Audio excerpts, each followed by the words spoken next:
नमस्कार साथियों, मयूर online classes में आपका स्वागत है। लास्ट क्लास में अपन ने एल्डिहाइड और कीटोन निर्माण की विधियों के ऊपर चर्चा कर रहे थे। आज अपन उसी को आगे फॉरवर्ड कर रहे हैं। अगर आपने पिछले वीडियो नहीं देखा है तो आप उसे एक बार जरूर देखें, क्योंकि आधी विधि पिछले पार्ट में है और आधी विधियां इस पार्ट में है। लास्ट जो चैप्टर था, उस टॉपिक था, उसके बारे में अपन डिस्कस कर रहे हैं। उस समय अपन ने एल्कीन के अजोनीय अपघटन से एल्डिहाइड और कीटोन बनाया था। देन उसके बाद में जो अपने अन्य जो अलग दूसरी विधियां हैं उसके बारे में चर्चा कर रहे हैं। तो आप अगली हेडिंग डालें आप 4 नंबर पे कैल्शियम लवणों से, लवणों के सूक्ष्म आसवन से। जो कार्बोक्सिलिक अम्ल होते हैं साथियों, उस कार्बोक्सिलिक अम्ल का अगर कैल्शियम लवण लेते हैं और उसका सूक्ष्म आसवन कर देते हैं तो अपने को एल्डिहाइड और कीटोन दोनों ही प्राप्त होते हैं। तो सबसे पहले बात कर रहा हूं फॉर्मिक अम्ल के,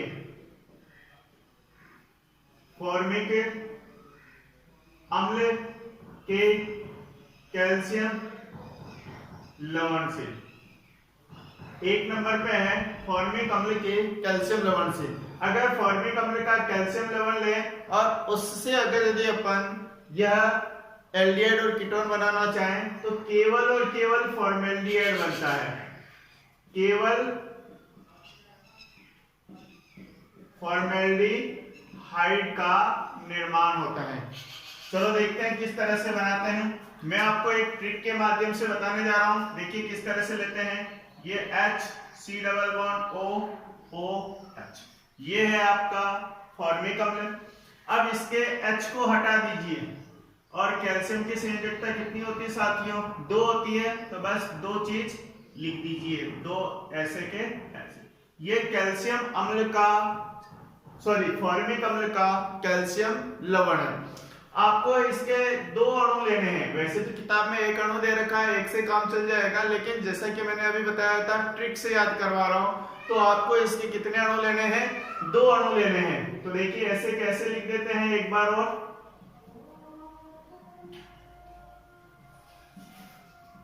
ये आपका कैल्शियम अम्ल का फॉर्मिक अम्ल का कैल्शियम लवण है। इसको क्या कर दो साथियों, इससे इस तरह से कट कर दो आधी भाषण में, और इसको इस तरह से प्लस का निशान बना दो। प्लस से प्लस का निशान बना दीजिए। अब देखिए आपको क्या करना है।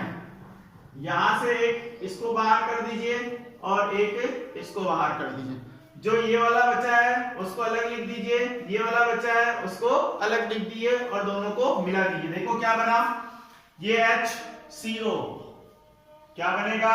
HCO, HCO और लास्ट वाला H ले लो, ठीक है। यहां से भी क्या बना? HCO और लास्ट वाला H। तो इसके कितने अणु हो जाएंगे? 2 अणु। प्लस कर दीजिए। देखिए Ca ऊपर वाले को जोड़ दीजिए। Ca दोनों तरफ है। 2 कैल्शियम है तो 2 कैल्शियम 2 लिख दीजिए। कार्बन कितने हैं? तो 1 कार्बन 2 कार्बन है तो ये कार्बन हो जाएगा, 2 से गुणा हो गया। ऑक्सीजन कितने हैं? 1 2 3 4 5 6 कार्बन है तो 6 का आधा करके लिख दीजिए। आधी बात समझ में? तो ये रिएक्शन इजी है, इस तरह से आपको याद रखना है दोस्तों। चलो दूसरी बात करते हैं।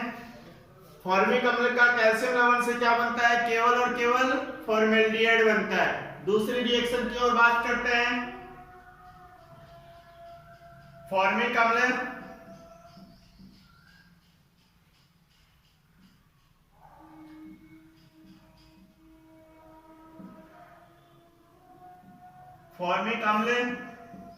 तथा अन्य अम्लों के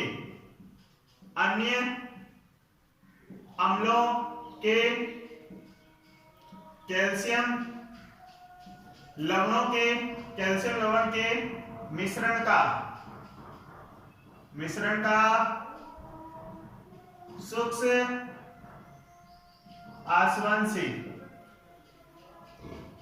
एक तो आपको फॉर्मिक अम्ल लेना है और दूसरा अन्य कोई सा भी अम्ल, चाहे एसिटिक अम्ल हो, चाहे प्रोपेनोइक अम्ल हो, चाहे ब्यूटेनोइक अम्ल हो, कोई सा भी अम्ल हो सकता है उसके अलावा। और उन दोनों का क्या लेना अपने को, उन दोनों लवण का मिश्रण लेना है। जब अपन ये स्थिति लेके आते हैं तो अपने को क्या मिलता है, अन्य एल्डिहाइड। फॉर्मिक अम्ल के लवण से तो आपको मिल रहा है केवल फॉर्मेल्डिहाइड। जब अपन ने दो अम्लों का मिश्रण ले लिया तो अन्य एल्डिहाइड, यानी कि 2 कार्बन से लेकर के अनंत कार्बन तक के एल्डिहाइड आपको इस विधि के द्वारा मिल जाएंगे। यहां भी आपको क्या करना है, मैंने आपको ट्रिक बताया, 2 चीजें लेनी है। तो देखिए पहले तो मैं ले लेता हूं कैल्शियम फॉर्मेट,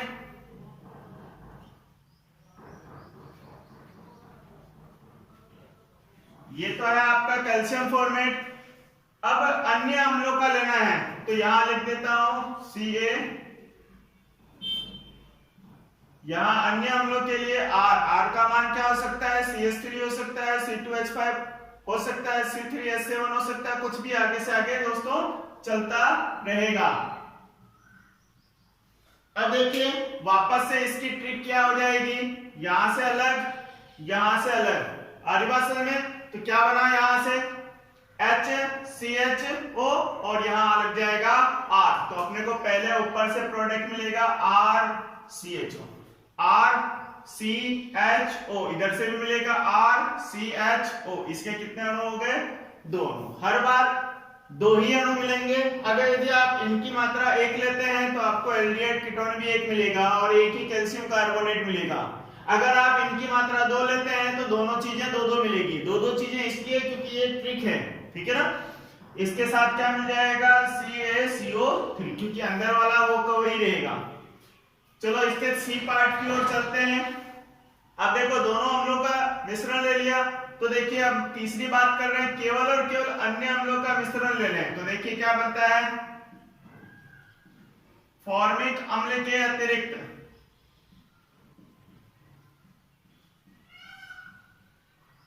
अन्य अम्लों के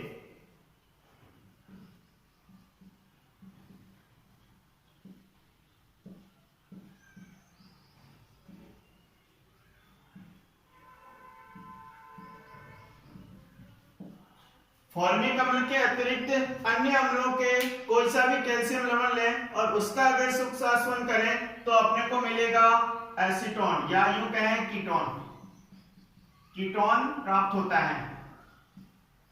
चलो देखते हैं किस तरह से लिखते हैं।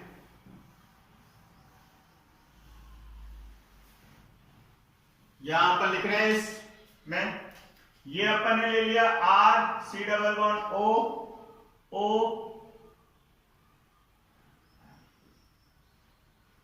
CaO C≡O R, ठीक है। ये आपका R का मतलब क्या है, अन्य अम्लों के लवण है। इसके कितने अणु लेने हैं, 2 अणु लेने हैं। अगर यदि आप 2 अणु लेते हैं तो आपको ये बहुत ही इजी वे में याद हो जाएगी रिएक्शन। कुछ नहीं करना है, वही काम जो हर बार कर रहे हैं। यहां से इसको अलग, इसको अलग, और बीच में कितना आ जाएगा, 2CaCO3, 2CaCO3 आ जाएगा। चलो लिख देते हैं, क्या है RCO और लास्ट में क्या है R, इन दोनों को मिला करके लिखना है। तो मिल जाएगा 2 mole of RC≡O R plus 2 mole of CaCO3। ये आपका है कीटोन, ये आपका फॉर्मेल्डिहाइड, और ये है आपका अन्य एल्डिहाइड, अन्य एल्डिहाइड। ठीक है दोस्तों, एक बार आप इसे नोट करें। चलो इसके बाद में अपन बात करते हैं तीसरी, नेक्स्ट जो अपनी विधि है, और इस टॉपिक का 5वीं विधि हो जाएगी,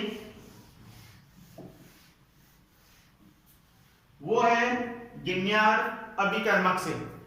ये आपको मैंने पिछले जो चैप्टर पढ़ा था अल्कोहल, फिनोल और इथर, उसमें अल्कोहल निर्माण की विधि के अंदर भी अपन ने डिस्कस किया था, गिनियार अभिकर्मक से एल्कोहल बनाया था। सेम उसी प्रकार से यहाँ अपन गिनियार अभिकर्मक से एल्डिहाइड और कीटोन बनाएंगे। चलो देखते हैं, हेडिंग डालिए आप गिनियार अभिकर्मक से।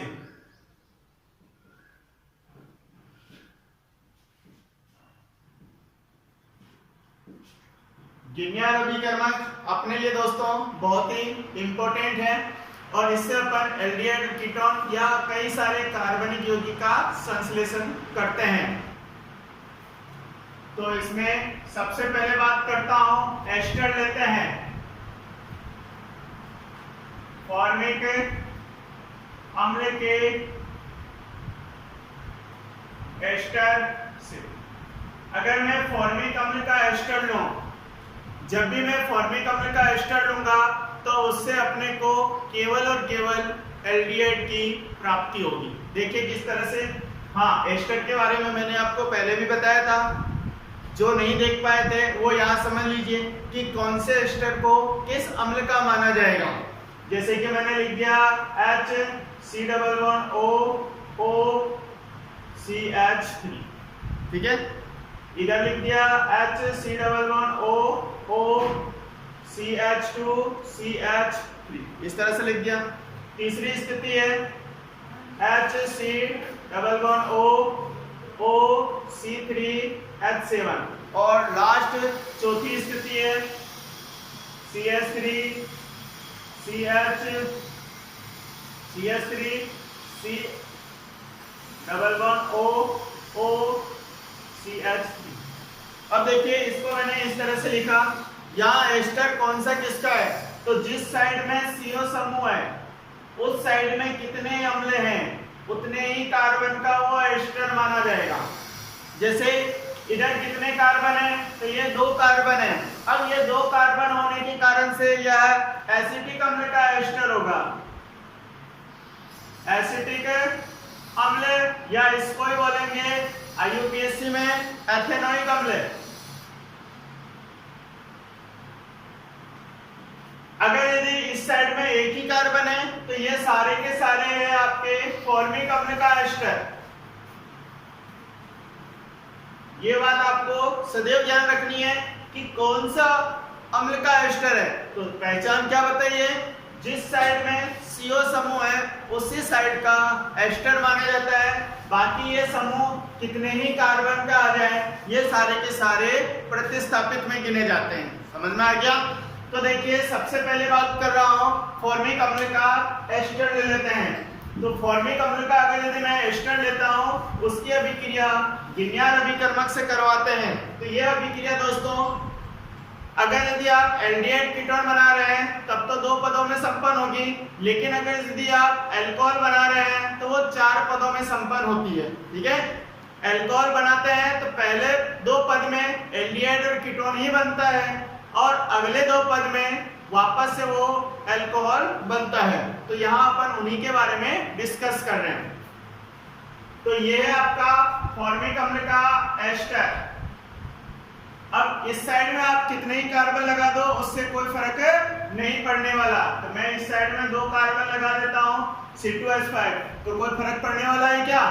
नहीं ना, क्योंकि CO समूह की साइड में कितने कार्बन है, 1 कार्बन है, इसलिए यह 1 कार्बन का ही एस्टर होगा। आगे बात समझ में।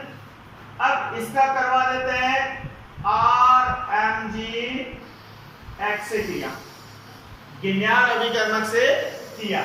तो देखो जब आप गिनियार अभिकर्मक से क्रिया करवाते हैं तो ये R के ऊपर माइनस का आवेश है, इस कार्बन के ऊपर प्लस का आवेश है, इस ऑक्सीजन के ऊपर माइनस है, इस Mg के ऊपर प्लस का आवेश है।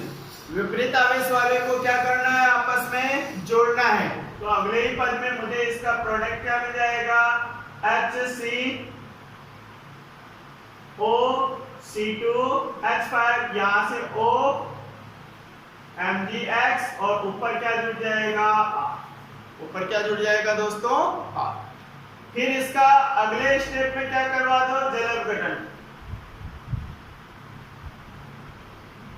जब भी आप जल अपघटन करवाते हैं तो ये आपको अम्लीय जल अपघटन लेना है। आप जब भी अम्लीय जल अपघटन करवाएंगे तो इससे तो बनेगा, इसको इस तरह से काट दीजिए, ठीक है।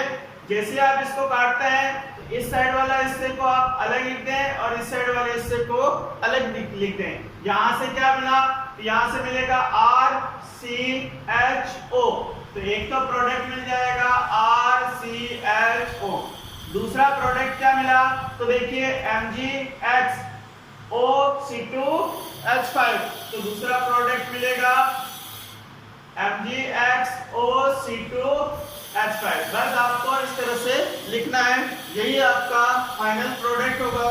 और इसी को क्या बोलेंगे, फॉर्मिक अम्ल का एस्टर लिया, RCHO आया, तो ये बन गया आपको एल्डिहाइड। चलो देखते हैं, ये गिनियार अभिकर्मक से पहला है आपका एल्डिहाइड निर्माण की विधि। अब बात करते हैं, फॉर्मिक अम्ल का एस्टर ले लिया, बी बात करते हैं HCN से। अगर यदि HCN पे गिनियार अभिकर्मक का योग करवाएं तो भी अपने को एल्डिहाइड की प्राप्ति होती है। देखिए किस तरह से मिलेगा अपने को, ये आपका HC ट्रिपल बॉन्ड N, इसके ऊपर आप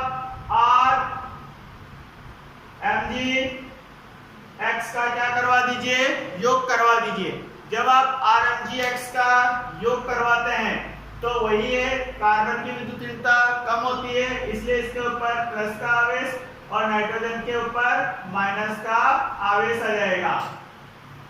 R को इस कार्बन के साथ जोड़ना है और सारे प्रोडक्ट को योगात्मक करके लिखना है, तो क्या मिल जाएगा HCr, HC और R, तीन बंद है, तीन में से एक बंद टूट जाएगा तो बचेगा कितना, दो बंद N, और यहाँ हो जाएगा MgX। अब इसका क्या करना है, वही करना है जो पहले किया था दोस्तों।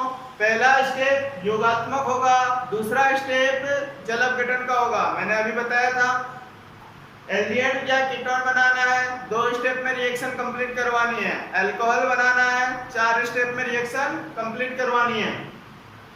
इसका क्या करवा दो, HOS का एडिशन करवा दो।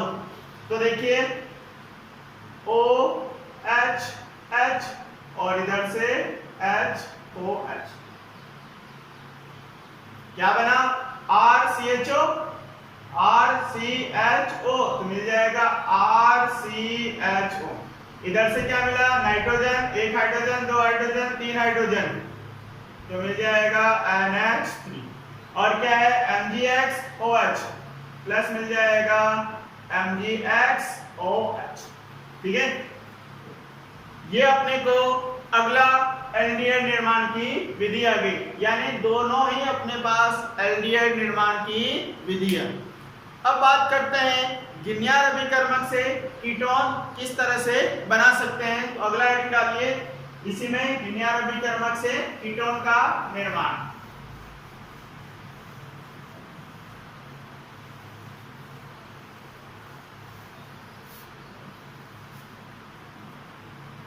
गिनियार अभिकर्मक से कीटोन का निर्माण।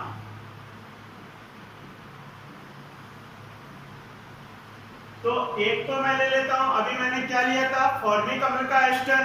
तो फॉर्मिक अम्ल के अलावा अन्य अम्लों का एस्टर ले लेते हैं। जब आप अन्य अम्लों का एस्टर लेंगे तो वो आपको कीटोन दे देगा। देखिए किस तरह से देता है, CH3 C double bond O O R, या यूं कहें C2H5। ये आपका कौन सा अम्ल का एस्टर है, तो इस साइड में कितने कार्बन है, 2, इसलिए ये 2 कार्बन का अम्ल का एस्टर है, यानी एथेनोइक अम्ल का एस्टर है। इसकी अभिक्रिया आपको करवानी है RMgX से। जब आप RMgX से करवाते हैं तो R को कहां जोड़ना है, इसे कार्बन पर, और MgX को कहां जोड़ना है, इसे ऑक्सीजन पर। तो पहले स्टेप का योगात्मक प्रोडक्ट क्या मिलेगा, CH3C R OMgX और यहां से O C2H5, ठीक है। यहां से आपको क्या करना है, इसको अलग करना है, दोनों को साथ साथ लिख देना है। तो क्या मिल जाएगा RCOCH3 RC11OCH3 प्लस मिल जाएगा MgXOC2H5। ये आपका अन्य अम्लों का अगर यदि कोई भी एस्टर लेते हैं तो आपको कीटोन मिलता है। तीसरे नंबर इसी में बात करते हैं दूसरी अभिक्रिया RCNC। पहले अपन ने क्या लिया था, HCN लिया था। HCN के स्थान पर मैं क्या ले रहा हूं, RCN। RCN से भी अपने को क्या मिलेगा, कीटोन मिलेगा। देखिए किस तरह से मिल रहा है, इसका दूसरा पार्ट हो जाएगा RCNC। RC triple bond and इसके ऊपर क्या कर दें, RMgX का एडिशन कर दें। R कहां जाकर के जुड़ेगा, R जुड़ेगा इस पे, और MgX कहां जुड़ेगा, तो MgX जुड़ेगा नाइट्रोजन पे। क्यों जुड़ेगा, तो अभी कंडीशन बताई थी, MgX पे आंशिक रूप से कौन सा आवेश है, धनावेश। R के ऊपर आंशिक रूप से कौन सा आवेश है, ऋणावेश। यहाँ कार्बन की विद्युतीनता कम है इसलिए इसके ऊपर धनावेश है, और नाइट्रोजन की विद्युतीनता ज्यादा होने से इसके ऊपर ऋणावेश है। तो देखिए अपने को मिल क्या जाएगा, पहले स्टेप में RCR double bond and MgX। वापस से क्या करना है, अम्लीय जल अपघटन करवाना है।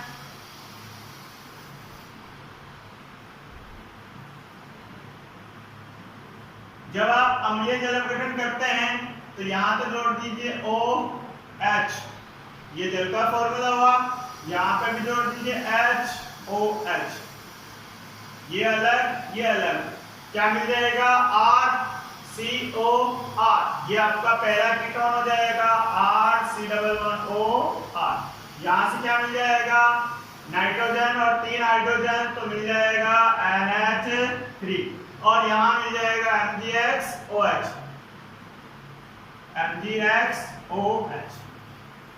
हाँ, एक बात और कहना चाहूंगा कि ये अम्ल की उपस्थिति में हो रहा है, तो क्या NH3 इस विलयन में रह पाएगा, नहीं ना। तो ये NH3H+ को जोड़ करके बना देंगे H+ आयन, और NH3 मिलकर के बना लेगा NH4+, अमोनियम लवण। अमोनियम लवण ये आपके किताब में दी गई नहीं है, ये ध्यान रखना, ये आपके किताब में दी गई नहीं है, लेकिन अपने को याद रखना है। अपने को तो पता है कि अम्लीय जल अपघटन करवा रहे हैं तो क्षार इसमें नहीं रह सकता, क्षार नहीं रह सकता तो वो किसके रूप में आ जाएगा, लवण के रूप में। चलो देखते हैं, इसी के तीसरे पार्ट की ओर चलते हैं, RCOCl3। अगर यदि RCOCl की अभिक्रिया आप गिनियार अभिकर्मक से करवाते हैं तो भी आपको क्या मिलता है, कीटोन। कीटोन ही तो पढ़ रहे हैं। तो देखो ये है आपका RC11OCl, इसकी अभिक्रिया किससे करवानी है, RMgX से। क्या मिलेगा, इस R को आपको कार्बन पे जोड़ना है, MgOX को आपको ऑक्सीजन पे जोड़ना है। पहले स्टेप में मिल जाएगा RCRO MgX प्लस यहाँ है आपका Cl। इसका क्या करना है, जल अपघटन कर दो, मिल जाएगा क्या, RC11OR प्लस MgX Cl। जल अपघटन, जल अपघटन H+ आयन के साथ, ठीक है। इसकी चौथी अभिक्रिया है एमाइड से, एमाइड C। मैंने ले लिया RC11ONH2, इसको बोलते हैं एल्केनेमाइड। एल्केनेमाइड, अगर एक कार्बन है तो मेथेनेमाइड, 2 कार्बन है तो एथेनेमाइड, 3 कार्बन है तो प्रोपेनेमाइड। इसकी अभिक्रिया आपको करवानी है RMgX। जब आप RMgX से अभिक्रिया करवाते हैं तो R को आपको हर बार कहां जोड़ना है, कार्बन के ऊपर, तो मिलेगा कौन सा प्रोडक्ट, RC, R यहाँ O MgX और यहाँ आ जाएगा NH। अगले स्टेप में क्या करना है दोस्तों, वही जल अपघटन करवानी है। ये अलग यहां से मिल जाएगा RCOR, पहला प्रोडक्ट मिल जाएगा RC डबल बॉन्ड OR, दूसरा प्रोडक्ट NH3 से मिल जाएगा, तीसरा प्रोडक्ट MgX मिल जाएगा। ये इस तरह से अपन ने 4 अभिक्रियाओं के द्वारा कीटोन का निर्माण कर लिया। अगर यदि आपसे एग्जाम में क्वेश्चन पूछे कि केवल आपको कीटोन बनाना है गिनियार अभिकर्मक से, तो आप इन चारों में से किसी एक अभिक्रिया का चयन कर सकते हैं। इसके बाद में अपन बात करते हैं नेक्स्ट एल्काइन से। अगली हेडिंग डालें आप एल्काइन में। कीटोन निर्माण, एल्डिहाइड और कीटोन निर्माण की जो अन्य दूसरी अभिक्रिया है वो है आपका एल्काइन से।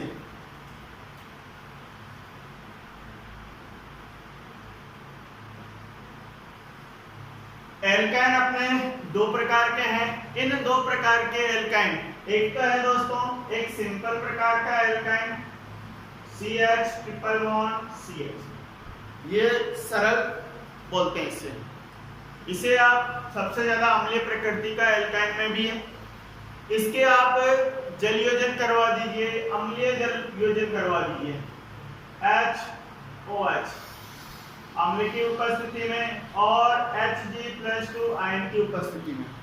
जब आप Hg+2 आयन की उपस्थिति में यह अभिक्रिया करवाते हैं तो एक पे H जुड़ जाएगा और एक पे क्या जुड़ जाएगा, OH जुड़ जाएगा। किसी को भी कहीं पे भी जोड़ दीजिए, कोई फर्क नहीं पड़ता है।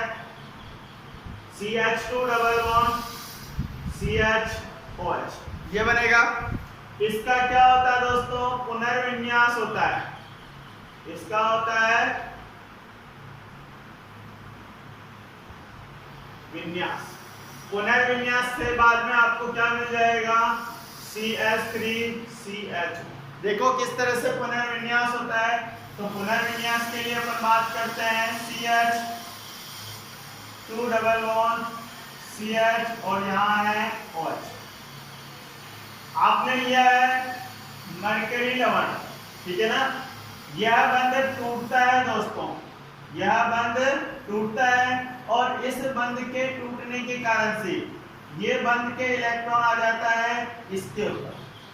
इसके ऊपर आते ही क्या बनेगा, CH2 डबल बॉन्ड CH और यहाँ जुड़ जाएगा O- प्लस आ जाएगा दोस्तों H+ आयन, प्लस मिल जाएगा आपको H+, मिलेगा कि नहीं मिलेगा। वे बंध के दोनों इलेक्ट्रॉन ऑक्सीजन पे आ गए तो ये वाली स्थिति आएगी। अब क्या होगा, यह जो बंध है यह इलेक्ट्रॉन यहाँ आएगा, ये इलेक्ट्रॉन कहाँ आ जाएगा, इस परमाणु पे। तो अगले ही स्टेप में अपने पास स्टेबिलिटी ऑर्डर क्या हो जाएगा, कुछ इस तरह से होगा CH2 CH double bond O और यहाँ क्या आ जाएगा, माइनस था। अब ये जो हाइड्रोजन बना है दोस्तों, ये इसके ऊपर जाकर के अटैक कर देगा तो मिल क्या जाएगा आपको CH3CH। अरे बात समझ में, ये यहाँ पे CHO क्यों आएगा। अब आपके माइंड में क्वेश्चन आ रहा होगा कि सर क्या कारण है कि आपने यहाँ से H को हटा दिया और इसी कार्बन पे जाकर के जोड़ दिया। तो जैसे कि आपको मैंने बता रखा है कि ये जो हाइड्रोजन है ये जुड़ा हुआ है किससे, ऑक्सीजन से। अब ऑक्सीजन की विद्युत ऋणता क्या होती है, ज्यादा होती है। तो यह हाइड्रोजन असहज महसूस करता है, अस्थायी होता है। तो ये क्या करता है, अपने बराबर विद्युत ऋणीय वाले तत्व के पास जुड़ना पसंद करेगा। ऐसी स्थिति में क्या करेगा, यह बंध के दोनों इलेक्ट्रॉन को किसको दे देता है, ऑक्सीजन को। जब बंध के दोनों इलेक्ट्रॉन ऑक्सीजन को देता है तो ये वाली स्थिति आ जाती है। आगे बात समझ में। अब ऑक्सीजन के पास एक्स्ट्रा इलेक्ट्रॉन है। अपन को पता है किसी भी यौगिक में अगर यदि आवेश है तो वह अनावेश वाले यौगिकों की तुलना में कम स्थायी होता है। इसलिए ये अपना इलेक्ट्रॉन क्या करेगा, बॉन्ड बनाने में दे देगा। और जब बॉन्ड बनाने में दे देगा तो यह इलेक्ट्रॉन, जैसे यहाँ बॉन्डिंग होगी तो ये इलेक्ट्रॉन जो पाई इलेक्ट्रॉन इस आने वाले इलेक्ट्रॉन से प्रतिकर्षित होगा, और प्रतिकर्षित होते ही यह इलेक्ट्रॉन कहाँ जाएगा, इसे कार्बन पर, और कार्बन पर यह आसानी से हाइड्रोजन जोड़ के जुड़ जाएगा। ये कार्बन आसानी से हाइड्रोजन को इलेक्ट्रॉन दे सकता है क्योंकि यह अच्छा नाभिक नहीं है। ऑक्सीजन की तुलना में कार्बन अच्छा नाभिक नहीं है। और आपको एक बात और बता देता हूं कि जिसकी विद्युतीयता कम होती है वह उतना ही अच्छा नाभिक नहीं होता है, ये बात ध्यान रखना। तो यहाँ से अपने को पुनर्विन्यास के द्वारा क्या मिल जाएगा साथियों, एल्डिहाइड। अगर यदि मैं किसी प्रतिस्थापित समूह ले लेता हूं अन्य प्रकार का कोई भी, जैसे कि मैंने ले लिया RC1CH, इस प्रकार का अन्य एल्काइन ले लिया। अगर एल्काइन से बनाते हैं, हाँ इसको मिटा दो, आप इसको साइड में लिख लेना वीडियो को पॉज करके। चलो देखिए, अन्य प्रकार का अगर यदि एल्काइन ले लेते हैं और इसका अगर यदि अपन अम्लीय जल अपघटन द्वारा योगात्मक अभिक्रिया करवाते हैं Hg+2 आयन की उपस्थिति में, अब ये स्थिति आ रही है तो ये जो हाइड्रोजन है, अब आप इस हाइड्रोजन को आप बीच वाले कार्बन पे भी जोड़ सकते हो, इस हाइड्रोजन को साइड वाले कार्बन पर भी जोड़ सकते हो। तो मैंने इसके लिए एक नियम बताया था, मार्कोनिकॉफ नियम। इस नियम के अनुसार क्या होता है, हाइड्रोजन वही जुड़ता है जहां हाइड्रोजन की संख्या ज्यादा हो। बस आप इतनी सी ट्रिक याद रखें। तो ये हाइड्रोजन कहां जाकर के जुड़ेगा, अंतिम वाले पे, और OH कहां जुड़ेगा, बीच वाले पर। तो क्या मिल जाएगा, RC⋯CH2 और यहाँ जुड़ जाएगा OH। वापस से वही होगी दोस्तों, जो पुनर्विन्यास का कंसेप्ट है